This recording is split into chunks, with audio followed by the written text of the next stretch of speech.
フランスとスペインに税金を払っている国、他国に税金を払っている珍しい国がある。これはアンドラという国で、フランスとスペインの国境、ピレネー山脈の真っ只中にあるミニ国家です。人口わずか8万人です。ネットなどでもたまに話題になるように、毎年フランスとスペインに数千万円ずつ支払っています。ただ支払っているのが税金なのかと言われると正確ではありません。どういうことなのか、せっかくなので少し紐解いてみたいと思います。今回の目次はこんな感じです。1、俗説。2、事実。3、経営。4、アンドラのメリット。5、フランスのメリット。6、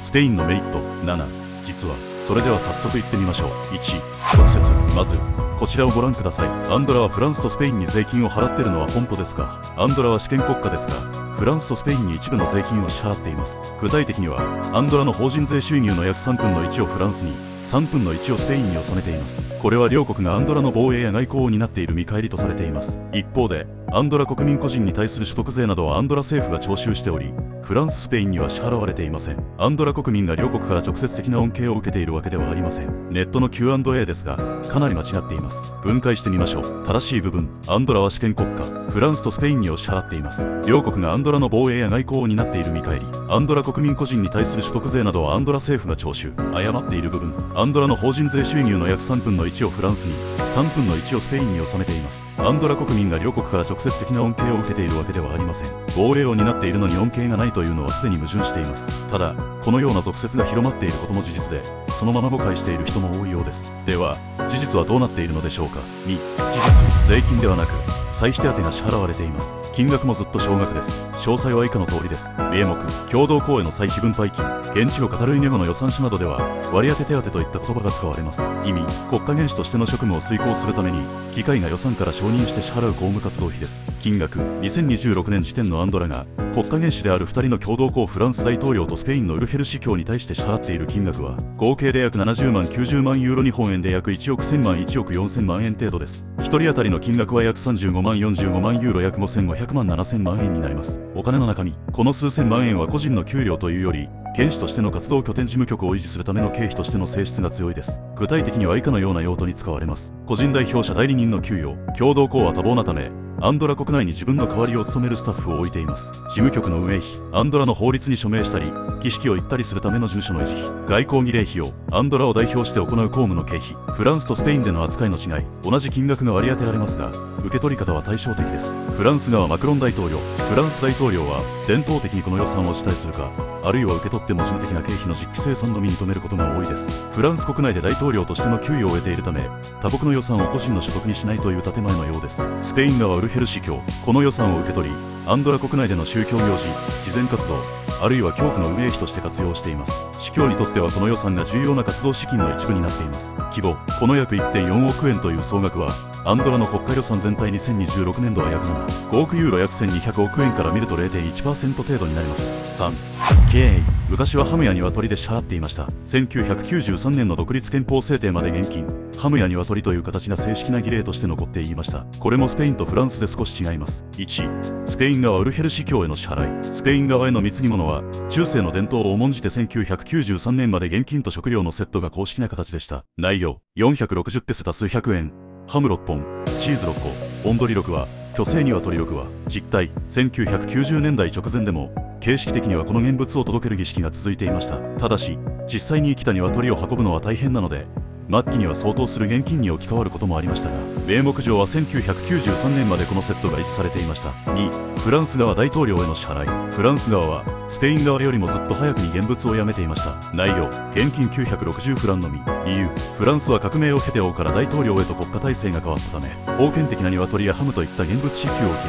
かなり早い段階19世紀頃で現金での支払いに統一されました。3、1993年に何が起きたのか。1993年にアンドラで初めての憲法が制定され、近代的な独立国家になった際、このケスチア貢ぎ物という制度そのものが廃止されました。1992年まで独立を認めてもらうための貢ぎ物としてハムや小銭を納めていた。1993年以降、前述のような国家元首としての予算数千万円に切り替わった。なぜハムだったのか。当時のアンドラは貧しい農村国家で、現金よりも家畜や農産物の方が価値があったからです。1993年までハムを届けていたというのは、現代人からすると驚きですが、アンドラにとってはそれが700年以上も平和を維持してきた契約の証だったわけです。1993年にハムを卒業して、ようやく普通の国の仲間入りをしたという感覚に近いかもしれません。ハムで平和を買っていた国と考えると国家的な雰囲気を感じます。4、アンドラのメリット。年間 1.4 億円でフランスとスペインを味方につけるというのは、国家運営で見ると実は驚異的なバーゲン価格です。もしアンドラがこの共同港システムを廃止し、全て自前で国防や外交を賄おうとした場合、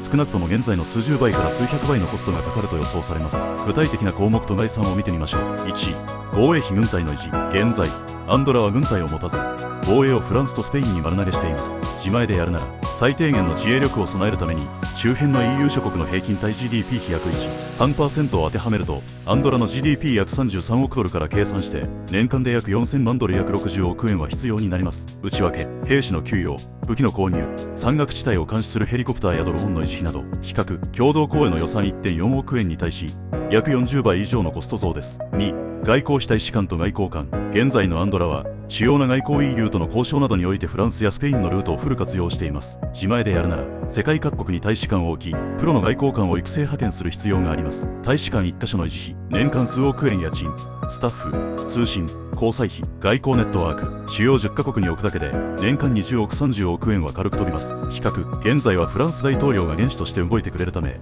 この莫大なネットワーク費用を大幅に節約できています。3、通貨と中央銀行の管理。かつてはフランスフランとスペインペソタを使っており、現在はユーロ自国で発行権を持ちつつ使用しています。自前でやるなら、独自の通貨を発行し、その価値を安定させるための中央銀行を運営しなければなりません。コスト、通貨のデザイン、印刷、偽造防止技術、為替介入のための外貨準備金数千億円規模の資産拘束が必要です。比較、隣国と同じ通貨に乗っかることで、この管理リスクとコストを実質ゼロにしています。アンドラの人々は、数百年前から強力な隣人に少しの貢ぎ物を渡し、顔を立てておくことが、自前で軍隊や役所を持つよりずっと安上がりで安全だと知っていたのです。もしマクロン大統領がもう原資をやめると言い出したら、アンドラは急いで多額の予算を組んで軍隊や大使館を作らなければならず、今の低税率も維持できなくなるかもしれません。ハムと小銭で最強のガードマンを雇うという知恵が、今の免税天国アンドラを作ったとも言えますね。小国の特性を生かした超合理的な国家経営です。5、フランスのメリット。フランス大統領マクロン大統領が自国の激務に加えてアンドラの王様共同原資を兼ねていることには、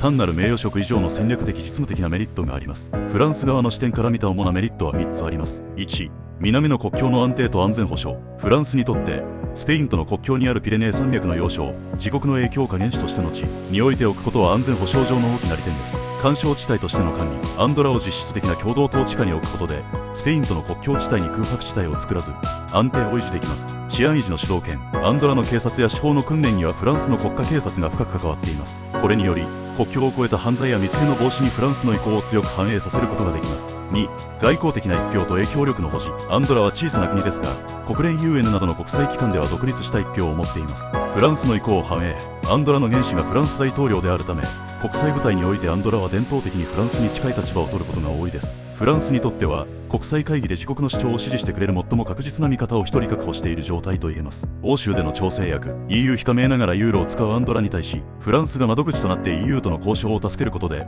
欧州内でのフランスのリーダーシップを誇示できます。3、フランス文化経済圏の拡大ソフトパワー。アンドラはフランス、スペイン、カタルーニャが混ざり合う場所ですが、元首がフランス大統領であることで、フランスの存在感が保たれています。教育と文化。アンドラ国内にはフランス教育システムの学校があり、フランス政府が予算を出して運営しています。これにより、アンドラの若者たちがフランス語を話し、フランスの大学へ進む流れが作られ、将来的な新仏派の育成につながっています。ビジネスの足がかり。フランス企業にとって、自国の大統領が元首を務める国は心理的制度的にも参入しやすく、経済的なつながりを維持するメリットがあります。遅くあえて辞退する各国良さ。フランス大統領はアンドラからの歳費数千万円を辞退することが多いです。これには、フランスは大国として金銭的な利益のためではなく、歴史と平和を守るためにアンドラの面倒を見ているのだという道徳的な優位性ブランド力を国際社会に示す狙いもあります。まとめ、フランスにとってのアンドラはわずかな手間公務で国境の安全、国際的な味方、そして文化的な影響力を手に入れられる非常に割のいい投資先と言えるのです。6、スペインのメリット。スペイン側のメリットはフランスのような国家としての戦略に加え、宗教的な権威と地域経済の安定という独自の側面が強いのが特徴です。スペイン側ウルフェル司教から見た主なメリットを3つにまとめました。1、教会の権威と主権の維持。スペイン側の元首はスペイン政府ではなくカトリック教会の司教です。これはバチカンローマ教皇庁にとっても非常に重要な意味を持ちます。教会が元首である唯一の例、バチカン市国以外でカトリックの聖職者が一国の元首を務めているのは世界でここだけです。これによりカトリック教会は国際政治において独自の外交的チャンネルと発言権を維持できています。伝統の守護者。700年以上続く伝統を守ることでスペイン国内、特にカタルーニャ地方における教会の歴史的地位と威信を保つことができます。2、カタルーニャ地方の経済活性化。アンドラはスペインのカタルーニャ州と接しています。スペイン側にとってアンドラが繁栄することは自国の地方経済にとってプラスになります。物流と雇用の拠点。アンドラで販売される商品の多くはスペインから運ばれます。またアンドラの観光業や建設業では多くのスペイン人が働いており、国境付近のスペイン側の町ラセードウルジェなどに多大な経済効果をもたらしています。越境消費の還流。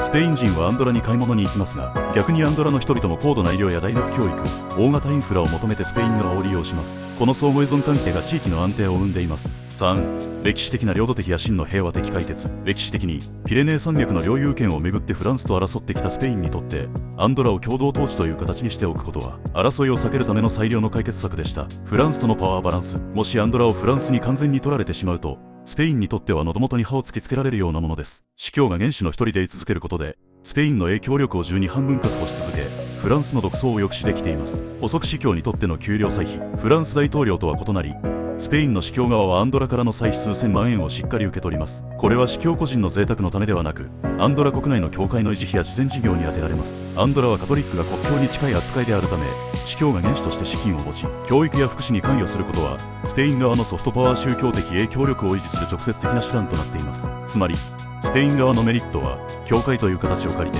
経済宗教安全保障の3方向からフランスと対等に関わり続けることにあります。フランス・スペイン両国のメリットを比較すると、面白いコントラストが見えてきますね。フランス、国家としてケネーの番人を務める。スペイン、教会を通じて歴史と地域経済を守る。アンドラ低コストで安全と独立を守る。この絶妙なバランスが、アンドラの独立を支えています。7、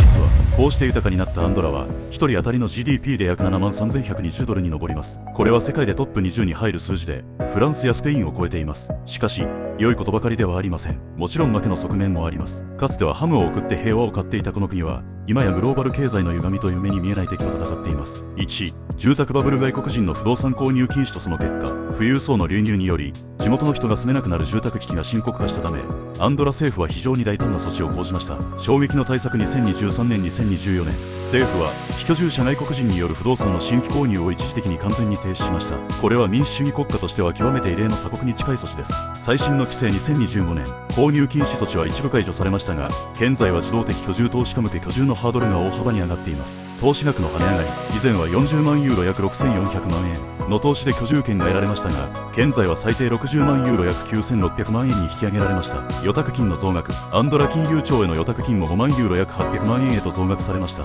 街の様子。不動産バブルを抑えるための建設ラッシュ規制も行われており、街中では地元の人のための手頃な医療というスローガンや抗議活動が見られるようになっています。2、金融スキャンダル。 BPA 事件の重い判決。2025年、秘密の銀行口座を売りにしていた時代の負けの遺産が2025年についに司法の場で決着を見ました。事件の概要。 BPA スキャンダル。2015年にアンドラの主要銀行 BPA が国際的なマネーロンダリングの拠点であると米国から名指しされ、経営破綻した事件です。最新の判決。2025年7月、アンドラ裁判所は BPA の元 CEO ら幹部18名に対し、最長で禁錮7年、罰金総額4200万ユーロ約67億円という厳しい判決を下しました。数字で見る影響。この事件以降、アンドラは匿名口座を完全に廃止。現在、銀行口座の開設には厳しい審査があり、かつてのように誰でも簡単にお金を隠せる場所ではなくなりました。3、YouTuber 移住への冷ややかな視線。スペインの人気 YouTuber がアンドラへ移住したことは、今や社会的な摩擦の象徴となっています。事実2025年の状況。移住した YouTuber たちはアンドラに税金を納めて這いますが、彼らが現地で豪邸に住み、動画でリッチな生活を配信することが、家賃高騰に苦しむ地元若者たちの怒りを煽る結果になっています。報道の内容。スペインとフランスの税務当局は連携を強め、アンドラ移住者が本当に年間183日以上アンドラに住んでいるかを GPS やクレカの履歴で厳しくチェックするようになりました。文化の断絶。アンドラはもともとカタランカタルーニャ文化を重んじる静かな山岳国家ですが、新参のデジタル富裕層がスペイン語や英語で派手に振る舞うことに対し、文化的なアイデンティティが失われるという懸念も強まっています。結論。今の街の雰囲気。現在の首都アンドララベリャを歩くと、超高級ブランド店と高級車が並ぶ一方で、そのすぐ裏路地には家賃高騰で立ち退きを迫られる地元商店があるという、非常にコントラストの強い光景が見られます。かつてのハムで象徴された素朴な共存関係は、今や高級不動産と厳格な金融規制というもっとドライで殺伐とした関係に置き換わってしまったと言えるかもしれません。いかがでしたか？この情報が役に立ったと思ったら、ぜひいいねとチャンネル登録お願いします。それではまたお会いしましょう。